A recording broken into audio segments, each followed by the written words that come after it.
ଭଲ ପାଇବା କାହାକୁ କୁହନ୍ତି? ଭଲ ପାଇବାର ମାନେ କ'ଣ? ବାସ୍ ଆଜି ମୁଁ କୌଣସି କାହାକୁ ଖରାପ କହିବାର ନାହିଁ, କାହାକୁ ଇଏ ଭଲ ସିଏ ଭଲ କହିବାର ନାହିଁ, କି ଇଏ ଭଲ ଥିଲା ଇଏ ଖରାପ ଥିଲା ସେ କଥା କହିବାର ନାହିଁ। ସମସ୍ତେ ଜାଣିଛ ହ୍ୟୁମାନ ସାଗର ମରିସାରିଛନ୍ତି, କିଏ ବଞ୍ଚି ନାହାନ୍ତି। ବାସ୍ ଇଣ୍ଡଷ୍ଟ୍ରିରେ ଆମ ଓଡ଼ିଆ ଇଣ୍ଡଷ୍ଟ୍ରିରେ ବହୁତ ସୁପରଷ୍ଟାର ଅଛନ୍ତି ତମ ହିସାବରେ। ଖାଲି ଅନୁଭବ ମହାନ୍ତି ସୁପରଷ୍ଟାର ନୁହେଁ, ଅନେକ ବି ସୁପରଷ୍ଟାର ଅଛନ୍ତି, ଅନେକ ବି ହିରୋ ଅଛନ୍ତି, ଅନେକ ଫିଲ୍ମ ବି ସେ ଗୀତ ଗାଇଛନ୍ତି।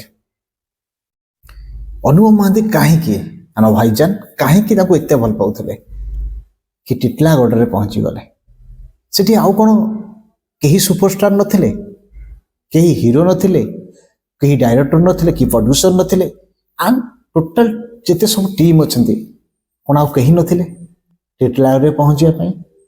ତାହେଲେ ପ୍ରମାଣ କ'ଣ ହେଇଗଲା କି ଇଣ୍ଡଷ୍ଟ୍ରିରେ କେବଳ ହେଉଛନ୍ତି ଅନୁଭବ ମହାନ୍ତି, ମାନେ ଆମ ଭାଇଜାନ ଯାଇକି ଟିଟଲାଗଡ଼ରେ ପହଞ୍ଚିଛନ୍ତି। ଆଉ ତାଙ୍କ ମା ସହିତ ଭେଟ ହେଇସାରିଛି, ତାଙ୍କ ମା ସହିତ ବସିକି ତାଙ୍କ ଯାହା ବି ଗୋଟେ ପୁଅର ଯେତିକି କର୍ତ୍ତବ୍ୟ ମା ପାଇଁ ସେତିକି ସେ କର୍ତ୍ତବ୍ୟ କରିକି ଆସିଛନ୍ତି। ମୋର ଏଠି କଥା ଉଠୁଛି କି ଇଣ୍ଡଷ୍ଟ୍ରିରେ ଏତେ ସାରା ହିରୋ ଅଛନ୍ତି, ଏତେ ସାରା ଲୋକ ଅଛନ୍ତି, ଏତେ ସାରା ଫିଲ୍ମର ଡାଇରେକ୍ଟର ଅଛନ୍ତି, ପ୍ରଡ୍ୟୁସର ଅଛନ୍ତି, ଏତେ ସିଙ୍ଗର ଅଛନ୍ତି, ତ କାହିଁକି ଟିଟଲାଗଡ଼ରେ କେହି ଯାଇ ପହଞ୍ଚିଲେ ନାହିଁ? कौन है ये लोग? कहां से आते हैं ये? ଏଇଥିରେ ସ୍ପଷ୍ଟ ଜଣା ପଡ଼ିଯାଉଛି କି ଅନୁଭବ ମହାନ୍ତି ହ୍ୟୁମାନ ସାଗରକୁ କେତେ ଭଲ ପାଉଥିଲେ। ବାସ୍ ତାଙ୍କ ଫିଲ୍ମ କଥା କହିବାର ନାହିଁ, କି ତାଙ୍କ ଫିଲ୍ମର କୌଣସି ପ୍ରମୋସନ କଥା କହିବାର ନାହିଁ, କି ତାଙ୍କ ଫିଲ୍ମରେ କ'ଣ ହେଉଛି କ'ଣ ନାହିଁ ସେ କଥା ମୋର କହିବାର ନାହିଁ। ମୋର ଫିଲ୍ମର କୌଣସି କଥାବାର୍ତ୍ତା ନାହିଁ, ଫିଲ୍ମର ଉପରେ କେଉଁ ଆଲୋଚନା ନାହିଁ, ଫିଲ୍ମ ଉପରେ ମୋର ବି କିଛି କଣ୍ଟ୍ରୋଭର୍ସି ନାହିଁ, କି କାହାକୁ ଖରାପ କହିବାର ମୋର ବି କଣ୍ଟ୍ରୋଭର୍ସି ନାହିଁ।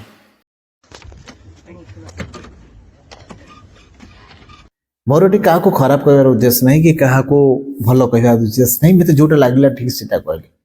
ଟିଟଲାଗଡ଼ରେ ଯଦି ଅନୁଭବ ମହାନ୍ତି ଭାଇଜାନ ପହଞ୍ଚି ପାଇଲେ, ତାହେଲେ ଅଲଗା ହିରୋ ମାନେ କାହିଁ ପହଞ୍ଚି ପାଇଲେନି? ଅଲଗା ଡାଇରେକ୍ଟର ପ୍ରଡ୍ୟୁସର ମାନେ କାହିଁ ପହଞ୍ଚି ପାଇଲେନି? ଆଉ ଗୋଟେ କଥା, ଗୁପ୍ତରେ ମୁଁ ଏ ଭିଡ଼ିଓଟା ମୁଁ ବହୁତ ଜଲ୍ଦି ପରେ ବହୁତ ଦେଖିଲି, ସେଇଥିପାଇଁ ଭିଡ଼ିଓ କରିନଥିଲି।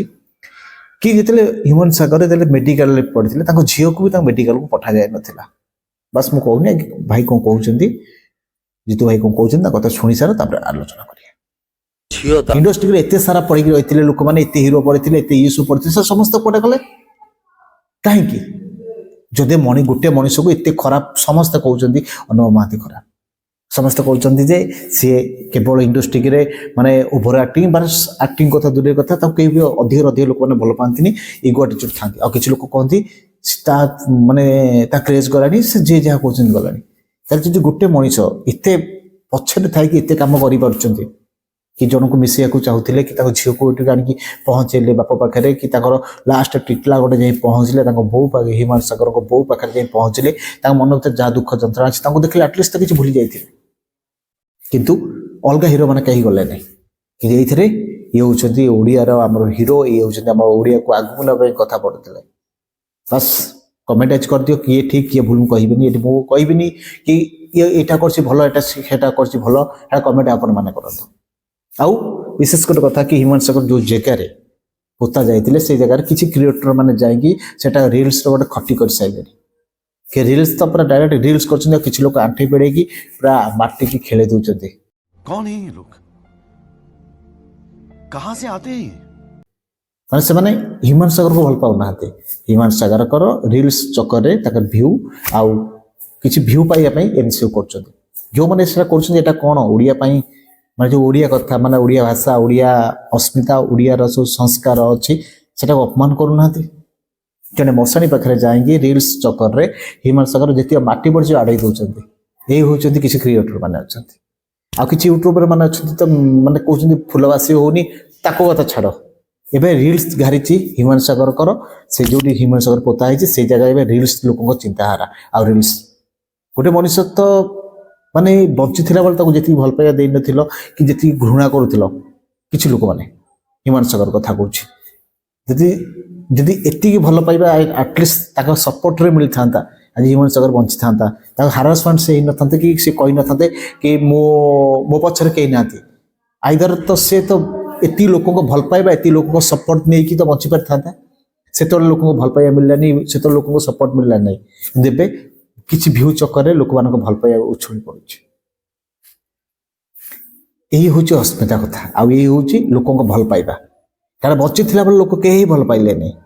କିଛି ଲୋକ କହିଲେ ମାନେ ଷ୍ଟେଜ ନ ଚଢୁନୁ, କିଛି ଲୋକ କହୁଥିଲେ ଭାଇରାଲ ହେଇଥିଲା କି ଝିଅ ମରିଯିବ। ହଁ ନା ସେମିତି କହିବନି ମୋ ଭାଇ, ହ୍ୟୁମାନ ସାଗରର ତ ଆଉ ଅବସ୍ଥା ନାହିଁ। ମରିଗଲା ପରେ ସେଇ ଲୋକ ବି ମାନେ ପ୍ରାର୍ଥନା କରୁଛନ୍ତି ଭଲ ମଣିଷଟେ ଥିଲା ମରିଗଲା। ୟାଙ୍କ ଚିନ୍ତାଧାରାକୁ କେବେ ସେ ବଦଳିବ ନାହିଁ, କି ଇଣ୍ଡଷ୍ଟ୍ରି କେବେ ଆଗକୁ ଯିବାକୁ ଯୋଉ କଥା କହୁଛ କେବେ ଯାଇପାରିବନି। ଯଦି ଭାଇଜାନ ଏତିକି କରିପାରୁଛନ୍ତି, କି ଭାଇଜାନଙ୍କ ଦ୍ୱାରା ଯଦି ଏତିକି ହେଇପାରୁଛି, ତାହେଲେ ଅଲଗା କିଛି ଯୋଉ ହିରୋ ମାନେ ଅଛନ୍ତି ଯେ ସେମାନେ ଚାହିଁଥାନ୍ତ ଆହୁରି କେତେ କଣ ହେଇପାରିଥାନ୍ତା। ତାଙ୍କ ବୋଉଙ୍କ ପାଖରେ ଯାଇ ପହଞ୍ଚିକି ଯୋଉ ଭଳିଆ ଯାହା ବି ତାଙ୍କ ଯୋଉ ବୋଉ ପାଖରେ ପହଞ୍ଚି, ହ୍ୟୁମାନ ସାଗର ବୋଉ ପାଖରେ ପହଞ୍ଚି ଯେତିକି ବୁଝାବୁଝି କଲେ କି ଯାହା ବି କଲେ, ଯଦି ଅଲଗା କିଛି ହିରୋ ମାନେ ପହଞ୍ଚିଥାନ୍ତେ ତାଙ୍କ ମାଆର ଛାତି ବି କୁଣ୍ଡମୋଟ ହେଇଥାନ୍ତା କି ନାଇଁ, ତାଙ୍କ ପାଖରେ ଏତେ ଲୋକ ସପୋର୍ଟିଂ ଥିଲେ, କିନ୍ତୁ ଏଠି କେହି ନାହାନ୍ତି। ଆଉ ସେଇଥିପାଇଁ ଅନୁଭବ ଭାଇ ସବୁବେଳେ ନମ୍ବର 1। ବାସ୍ କିଏ କ'ଣ କହିବ, କିଏ କ'ଣ ତଳେ କମେଣ୍ଟ ଦେବ, କିଛି ଫରକ ପଡ଼େନି। ଏଠି ବାବୁସାନ ମହାନ୍ତି ବି ମାନେ ବାବୁସାନ ମହାନ୍ତିର ବି ସେ ବହୁତ ଗୀତ ଗାଇଛି। ବାବୁସାନ ବି ଗୋଟେ ହିରୋ। ସିଏ ବି ତାଙ୍କ ବୋଉ ପାଖରେ ପହଞ୍ଚି ପାରିଲାନି, ନା ମେଡିକାଲରେ ପହଞ୍ଚି ପାରିଲା, ନା ତାଙ୍କ ଏଠି ପହଞ୍ଚି ପାରିଲା, କେହି କୋଉଠି ପହଞ୍ଚି ପାରିଲାନି। ତାହେଲେ ହିରୋ କିଏ ରିଏଲ କୁହ?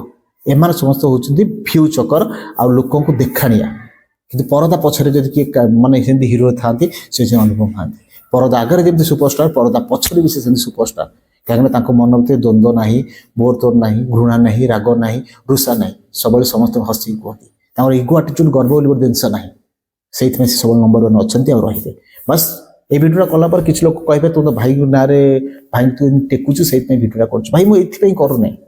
ମୋତେ ଦେଖିଲି ଯେ ବହୁତ ସାରା ଭିଡ଼ିଓ ଦେଖି ସାରିଲିଣି କି କେହି ହିରୋ ମାନେ ବି ଟିଟିଲାଗଡ଼ରେ ପହଞ୍ଚି ନାହାନ୍ତି, ଯେବେ ଭାଇଜାନ ପହଞ୍ଚି ସାରିଲେଣି। ଆଉ ଭାଇଜାନ ପହଞ୍ଚି ଟିଟିଲାଗଡ଼ ଯେତିକି ବି ମୋତେ ମାନେ ମହଲ କଲେ, ଯଦି ଅଲଗା କିଛି ହିରୋ ଲୋକମାନେ ଯେ ସେଇଠି ପହଞ୍ଚିଥାନ୍ତେ, ତାହେଲେ ଆହୁରି କେତେ କ'ଣ ହେଇପାରିଥାନ୍ତା। ବାସ୍ ଭିଡ଼ିଓ ବେଶୀ ବଡ଼ କରିବାର ନାହିଁ, ଭିଡ଼ିଓ ବେଶୀ ଲମ୍ବେଇବାର ନାହିଁ। ଲୋକ ବୁଝିଲା ବେଳକୁ ଠିକ୍ ବୁଝିଥିବେ। ଆଉ ଖରାପ କିଏ ଖରାପ ଭାବିଲେ ଭାଇ ମୋର କିଛି ହେଇଯିବନି, তুমি ଯେତେ ଖରାପ ଭାବି ପାର, ମୋର ଦୁଃଖ ନାହିଁ। ତାହେଲେ ଆଜି ବି ଏଇଠି ହେଉଛି, ଦେଖାବ ନୂଆ ଗୋଟେ ଏପିସୋଡ, ନୂଆ ଗୋଟେ ଦମଦାର ଭିଡ଼ିଓରେ। ହସୁଥାନ୍ତୁ, ହସଉଥାନ୍ତୁ, ଭଲରେ ରୁହନ୍ତୁ, ଖୁସିରେ ରୁହନ୍ତୁ। ହର ହର ମହାଦେବ, ଜୟ ବଜରଙ୍ଗବାଲି।